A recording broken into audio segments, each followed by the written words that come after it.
Welcome to the Mama Needs a Moment podcast. We are your hosts, Chrissy and Cindy, co-founders of Her Health Collective. We are two moms obsessed with changing the way moms take care of themselves. We're so glad you're here. Let's dive in. Her Health Collective hosts 4 roundtables each year in an effort to bring together our experts and dive deep into the topics that matter to moms the most. We have found that these roundtables are often our most well-liked episodes.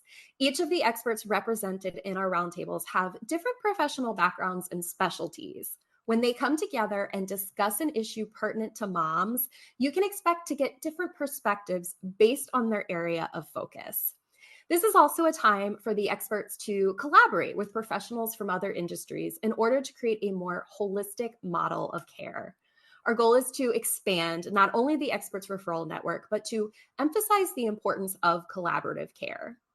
In our roundtable today, we are discussing healthcare through the different stages of motherhood, preconception, pregnancy, postpartum, perimenopause, postmenopause, and what moms need to pay attention to because it's not always obvious to us. We're going to gradually work our way through the various stages of motherhood, beginning with preconception, then on to pregnancy, postpartum, perimenopause, and ending with postmenopause. Today, we are honored to be joined by several of our Her experts. We're going to take a few moments to let each of our experts introduce themselves and share their area of expertise so that our listeners can hear each expert's voice and have a better idea of who is speaking during our upcoming conversation. So we're just going to start off in no particular order except for how you appear on my screen. And we'll have Brittany. Hi, I'm Brittany Winslow. I am the owner and the executive director of Emerge Pediatric Therapy and an occupational therapist by trade. I also own the Therapeutic Edge Collective, which is an online continuing education resource center for pediatric providers. Hello, everybody. My name is Dr. Courtney Hinton. I am the founder and CEO of the Snatchback LLC, which is an entity that provides the pathway to healing for historically marginalized birthing people who are recovering from the NICU and premature birth. Along with that, I am the interim medical director of North Carolina State University Campus Health, and so I'm happy to be here with all of you today. Hi, everyone. My name is Kate Williams-Stone. I am a non-diet health and life coach focused in perimenopause. And so what that means I help women do is to calm the mental chatter around all the perimenopause symptoms, like what the heck is happening to my body right now, so that you can feel at home and at peace in your body. I have training in intuitive eating, body image work, and I take a non-diet approach to healthy habits. So I'm so glad to be here. Hi, everyone. I am Rachel Drozel, better known as Dr. Rachel. I am a doctor of physical therapy and owner of Durham Pelvic. As you can likely tell by the name, I am a pelvic health physical therapist, and I'm located in Durham. I see patients one-on-one in my practice, and I work with women all the way from preconception through pregnancy, through postpartum, all the way to menopause, and just all the pelvic floor issues that arise during those states. I'm here to help support because you don't have to live with them. So I'm happy to be here today. Hi there, my name is Megan Davis, and I'm a licensed clinical social worker and certified perinatal mental health specialist. So I'm in private practice in Raleigh, and I work with, I say moms across the lifespan because I see a lot of moms who are newly pregnant or in the postpartum period, but as we know, postpartum doesn't really ever end. So I'm happy to be here. Hey y'all, my name is Dr. Brooke Orvis. I am a board certified pelvic floor and women's health physical therapist. I am the owner of Flora Physical Therapy in Durham, North Carolina. So again, I really work with everyone that has pelvic floor issues, which is everyone. We all have a pelvic floor. So everyone poops, pees, and has sex. So I'm really passionate about providing equitable care to folks and just helping to support people, especially people that are trying to conceive during pregnancy, postpartum, menopause, perimenopause, because those are prime time for pelvic floor issues to pop up. Hi, everyone. I'm Christy Lowry, founder of the Parents Table, and we support those entering and exploring the early years of parenthood with online and virtual personalized coaching and community. So I'm a personal growth coach for parents, and I focus on the parenthood transition, basically from pregnancy to preschool. Like Brooke said, and Megan said, I believe it's a longer transition and takes longer than we think it does. So in that time frame, I come in with systems for personal growth, parental leave planning at work and at home, creating shared and strengths-based and equitable division of labor at home, and grieving many things. Grief is often not talked about enough in this postpartum phase. So I like to bring that in, and then also rediscovery of yourself in this often messy transition. So I'm also very grateful to be here today. Thank you so much for having me. Hi, I'm Allie Raven. I'm a certified birth doula, childbirth educator, and breastfeeding counselor here in Charlotte. I own Allie Raven Doula Services, so I specialize in pregnancy and labor support for all of my expecting parents. And I also offer childbirth education courses. I also just started a birth partner course, which is aimed at birth partner support and teaching the birth partner how to be a good support person. And yeah, I'm excited to be here. Thanks for having me. Hi, I'm Stephanie Opper. I am a licensed esthetician and I own a skin spa in Wake Forest, Sensational Aesthetic Skin Spa. And I work with women and actually young women of all ages through all phases of life and really working with them. And as I'm discovering myself with my changes in my skin and everything else going on, but working with women to really get through those challenges of all the changes happening to their skin and their body as well. And I'm really excited to be here because there's a great group of expertise here. We're going to veer over into perimenopause now. And Kate, I'm sure you can maybe discuss this with me a little bit because I'm sure you have a more positive view maybe that you can leave us with, because I happen to think that perimenopause and the timing of it feels really like a cruel joke, because for most of us, we just wrapped up childbirth and having kids and all the hormonal fluctuations. And then we're maybe just starting to feel like we're getting back to ourselves. And I'm not even talking about physically bouncing back. I'm talking about like, I'm back to the human I was before all of this childbirth stuff happened. And then, perimenopause is knocking on the door. So I'm very excited to talk about this with you, Kate. Often described as menstruation in reverse, perimenopause brings changes that are minimally spoken of, and there's a real lack of understanding. I feel like just like with pelvic floor PT, we're starting to hear about it a little more. We have wonderful people like Kate on social media posting about it that we're able to start learning about it. But when women have these symptoms and start to show these symptoms, they often feel alone and in many cases are being dismissed by doctors as just being, oh, get more sleep, you're stressed, I think are the two that I hear the most. So Kate, this question is directed towards you initially. How does a woman know if she's having perimenopause symptoms, and how can she find the guidance that she needs? Oh, it's such a good question. And I love this point, Chrissy, that you brought up, especially as women are having children later in life. It is not uncommon to go right from postpartum hormonal changes right into perimenopause, or for them to even be overlapping. And I don't think that's on women's radar postpartum. And so symptoms can start as early as 35. I usually say like 40-ish, is the time to start getting educated. The average age of menopause, which is defined as 1 year, no cycle, the average age in the US is 51, and perimenopause can be 7 to 10 years before menopause. So if you're over 40, it's the time to start learning about it. And, hearing so much about pregnancy and postpartum, the next big hormonal change that you're going to go through is perimenopause. And just hearing the conversation about all this amazing support from all these experts, we're just now starting to get the same kind of support around perimenopause. And sometimes I call myself a perimenopause doula. That's like the easiest way to describe what I do. It's the support, it's the education. Yes, you have a doctor, but there's so much more to this conversation than a physical medical appointment. And there can be so much more in your toolbox as far as support and resources. So this question of, is this normal? Is this not normal? It comes up in pregnancy, but it totally comes up in perimenopause symptoms too. And I think we have this concept or this vision of menopause being like the Golden Girls.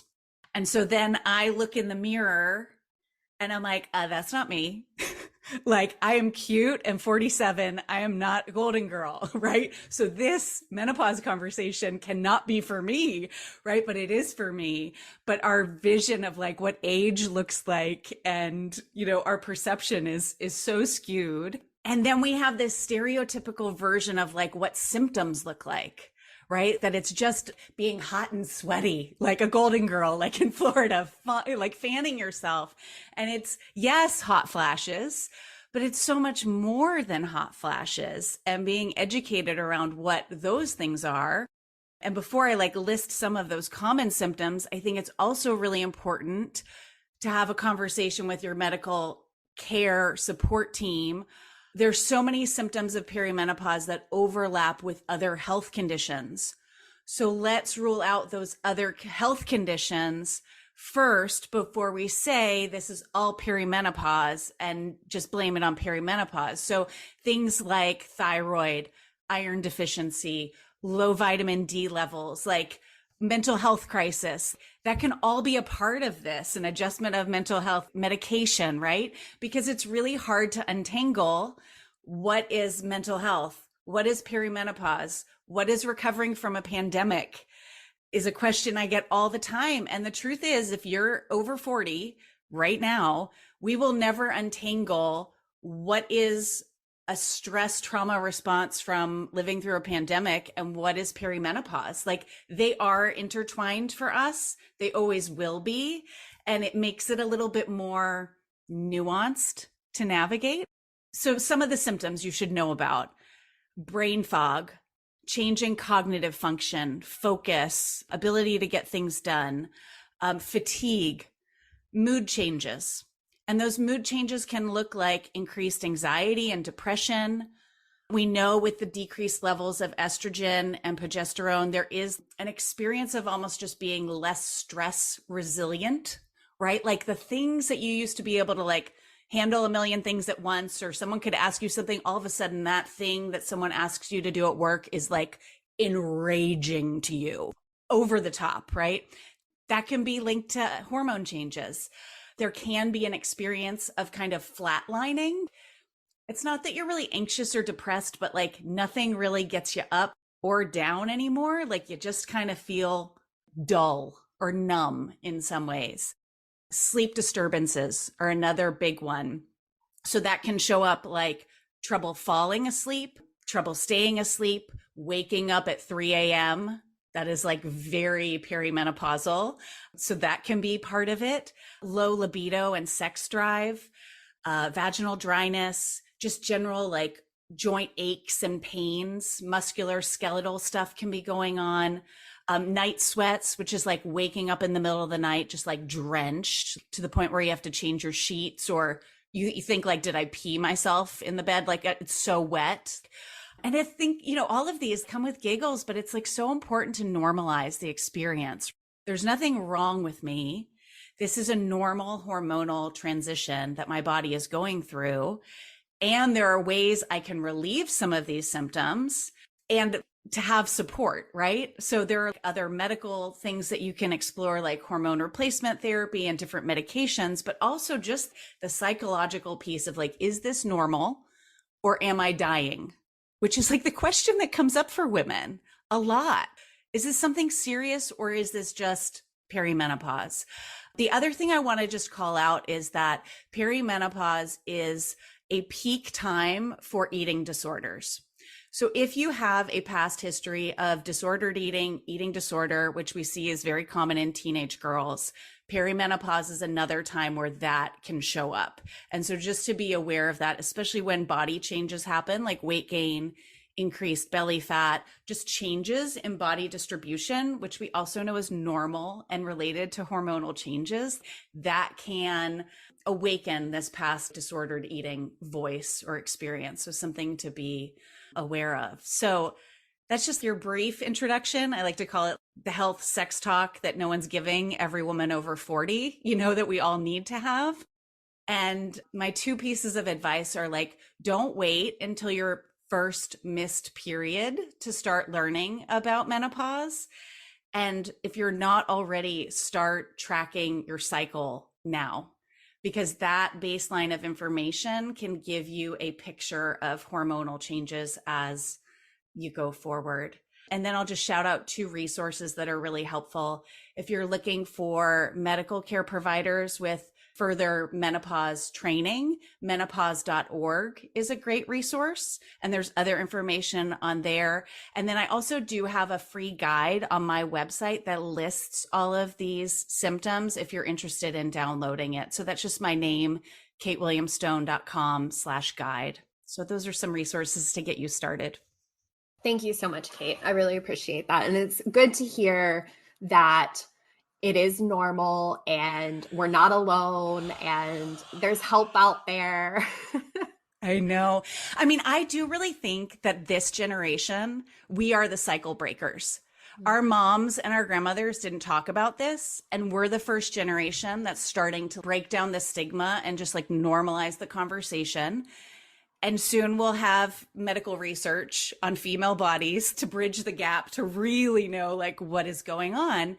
And in the meantime, by just having the conversation with each other, we can create a lot of healing and normalization between ourselves as peers, as friends. Oh, absolutely. It's really powerful to have that community around it. This episode is sponsored by Her Circle, the supportive and welcoming community for moms created by Her Health Collective. Her Circle is a welcoming and supportive community for moms who are passionate about making change for themselves, their families, the community, and the world. Together, this village of women are revolutionizing the way moms take care of themselves. From an active, private online community and the incredible daily chats hosted there, to our many gatherings, including support groups, Moms Night Out, volunteer opportunities, book club, family adventures, coffee chats, and so much more. We love providing moms the chance to connect and create authentic relationships with one another. The network of experts in Her Circle are a phenomenal resource and provide great learning experiences for moms on topics ranging from women's health to parenting. We cover the issues that matter to moms the most, from virtual expert Q&As to one-on-one wellness minute consultations and support groups. We are committed to getting moms in front of the information, experts, and support they need most. To learn more about Her Circle, head to www.herhealthcollective.com. We have a limited number of spaces and the doors only open a few times a year. So be sure to add your name to the no obligation waitlist so you are the first to know when the doors officially reopen.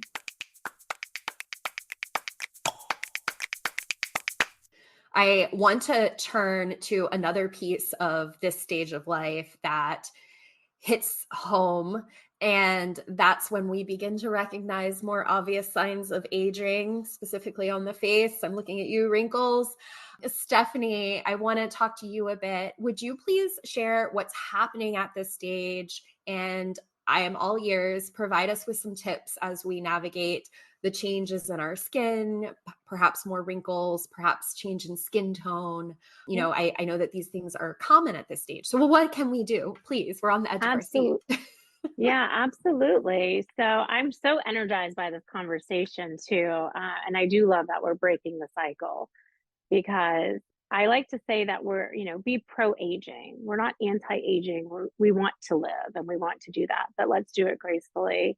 We're experiencing all of these changes, and what can we do? Well, self-care is not selfish, although we feel that way, but you can take care of yourself and feel good about yourself and feel good as you're entering those later stages in your life. So that's one thing, is pro-aging is being proactive and taking care of your skin at home. So do those general basic things: washing your face, using moisturizer, using serums to protect your skin, using SPF every day, no matter what. That's gonna, and start your children and instill those things in them as earlier, so that as you get to this point in life, we're already doing these things and it's second nature.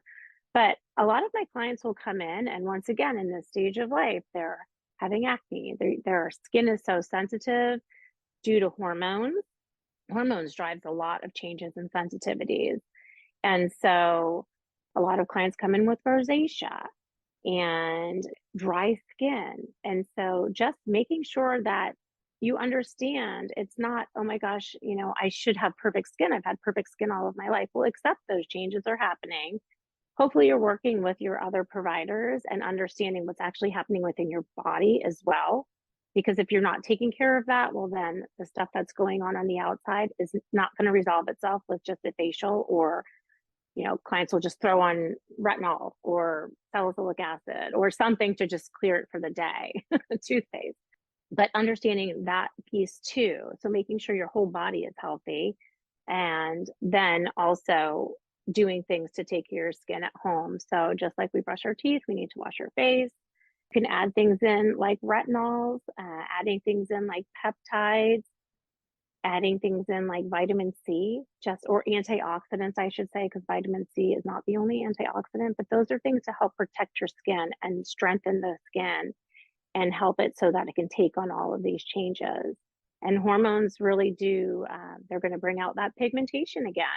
So we thought we made it through the pregnancy mask, and now all of a sudden we have our hormones going all over, and those fun things are coming back. So once again, if your skin is in a healthy state, then it might respond better to these things, and you can treat it better as well.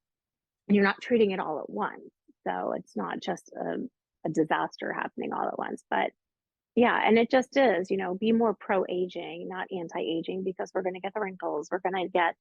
Everybody gets different things, to be quite honest, and everybody has a different approach to it, and just be okay with it. It's okay if you want to just do nothing. And you do want to have healthy skin. You want to make sure you're washing your face regardless, and wearing SPF.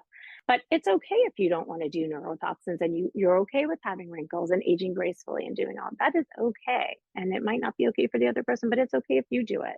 Just making sure too that self-care and making yourself healthy all over, and mental health, it can feel really selfish because we're doing that and taking away from our children and our household. But if we're not healthy and we're not taking care of ourselves, well, how are we taking care of other people and our family? And so, just normalizing that it's okay to do that and take that time away to do it. Thank you so much, Stephanie, for that. I often feel like my face is melting as I'm aging. It's just like slipping down. But social media, the messages often are not, yes, it's not positivity for aging oftentimes. So thank you so much for that, Stephanie. So once a woman has not menstruated for a year, she becomes postmenopausal. At this stage of motherhood, it's possible that the children have grown and the woman is venturing into a new time in her life with new visions and values. And Christy, I'm turning this over to you. As we've discovered throughout our conversation, each stage brings with it a transition. We've talked a lot about the grieving that we might experience. As a parenthood transition coach, would you begin our conversation in this area where you can provide some tips to the mothers out there about moving through the transitions with acceptance rather than struggle and pushing back? Yeah, definitely. This is a beautiful question. It's also a very loaded question. There's so much that we can do and be aware of, but I will do my best to keep it short. One of the things that we talked about before is this fixed time frame when we're going through this transition. And I want to allow the listeners and us on the call today just to give ourselves permission to lengthen those and understand that we are not on this fixed time frame for these transitions that we're going through and these changes that we're experiencing. I actually like to reference Life is in the Transitions. It's by Bruce Feiler, and what he writes about more specifically these transitions, and he calls them life quakes. And life quakes he defines as having a before and an after. And if you think about this, in all of these transitions and changes that we're going through in our womanhood, in our motherhood, there is a before and an after, right? So before we had no menstrual cycle, and after when we do get our menstrual cycle in our early teens, right? Or before when we were not a mother, and now when we are a mother, before when our kids were at home under our roofs, and now when they are not and they are just visiting, before when we're having a cycle, and after when we're in menopause and we do not have a cycle anymore. So just because there's a before and an after, it doesn't mean you are a whole different person, like in a split moment, right? And it doesn't mean that we can't bring what was into what is now. So we need to bring ourselves through these transitions and find meaning and purpose in those things. And I think the significance, the length of these transitions or life quakes varies, but what his book notes and some other research on postpartum and how long it lasts does note very similar things, is that the average transition of a life quake is about 5 years, but it can take much longer depending on your personal experience. And so that's why I love this book. He has a lot of research, a lot of different ways to look at transitions and move through transitions. And so I've really used this in my own life personally and then with my clients as well. But giving ourselves permission to allow these stages and phases to be what they are is one of the best things that we can do. So some, I guess, general creative, but also practical things we can do to move through this is just remembering that we're in a period of recreation and learning what this is and means for ourselves. So self-compassion, we've talked about, that's come up. Grace, patience goes a long way. And similar to how you would give your child learning how to ride a bike, encouragement, compassion, a Band-Aid, an emotional support Band-Aid every once in a while. Like, give yourself the same courtesy when you're going through these transitions. A practical way of doing this could be a mantra. I'm learning. It's okay. I'm safe. I'm still good enough, even though it didn't go how I had hoped, or it's not going. So the second thing I want to mention is also this is a time to reconnect to yourself, and it's important to do that during this time. We have this intuition that we're all born with, and it's a gift that we have. And I feel like it's sometimes beaten out of us as we go through life, right?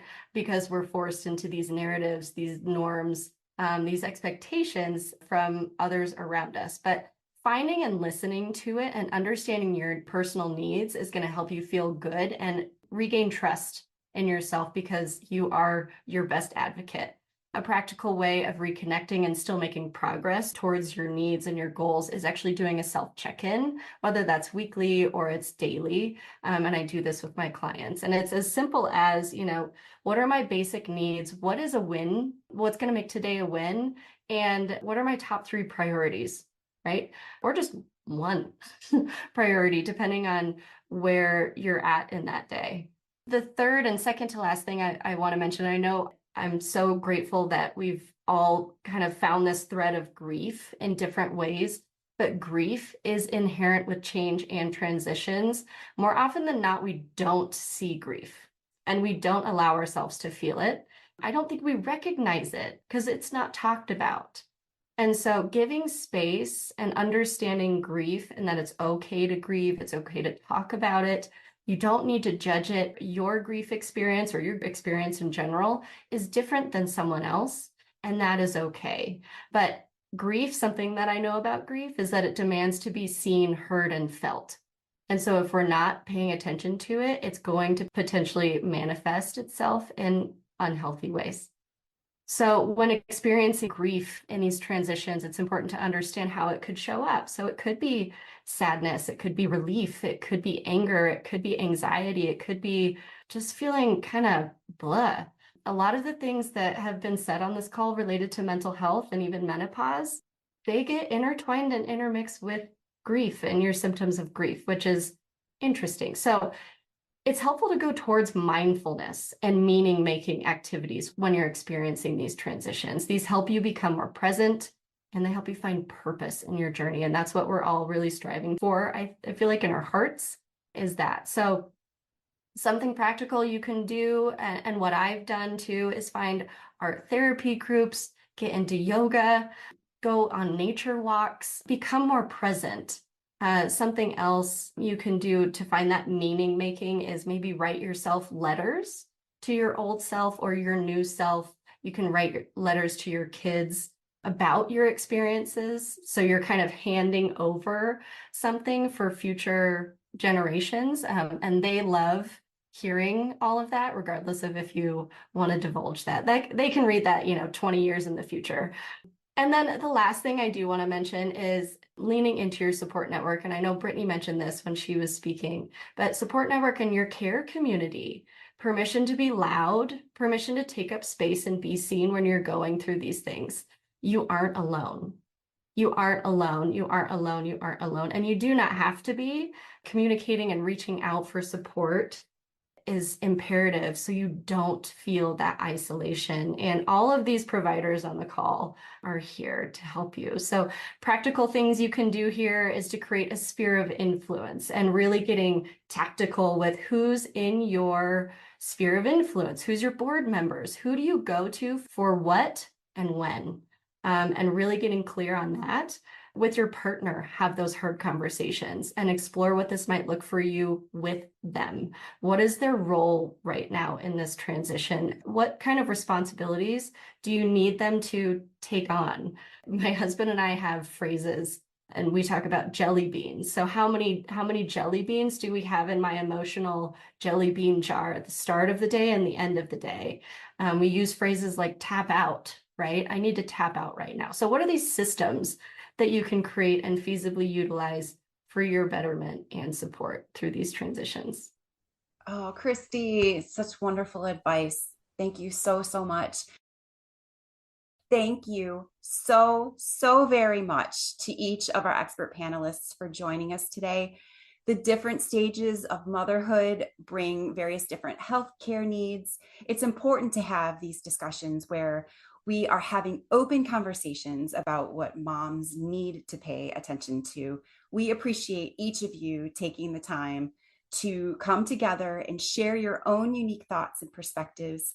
Be sure for all of you listening to check out herhealthcollective.com for more great content from each of these expert panelists throughout the year. We've enjoyed hanging out with you today, friend. We hope you got to finally enjoy a hot cup of coffee as you listened. Make sure you follow us so you're the first to know when we drop a new episode. If you've enjoyed your time with us, let us know by leaving a review. We always love hearing from you. Until next time, stay true to you.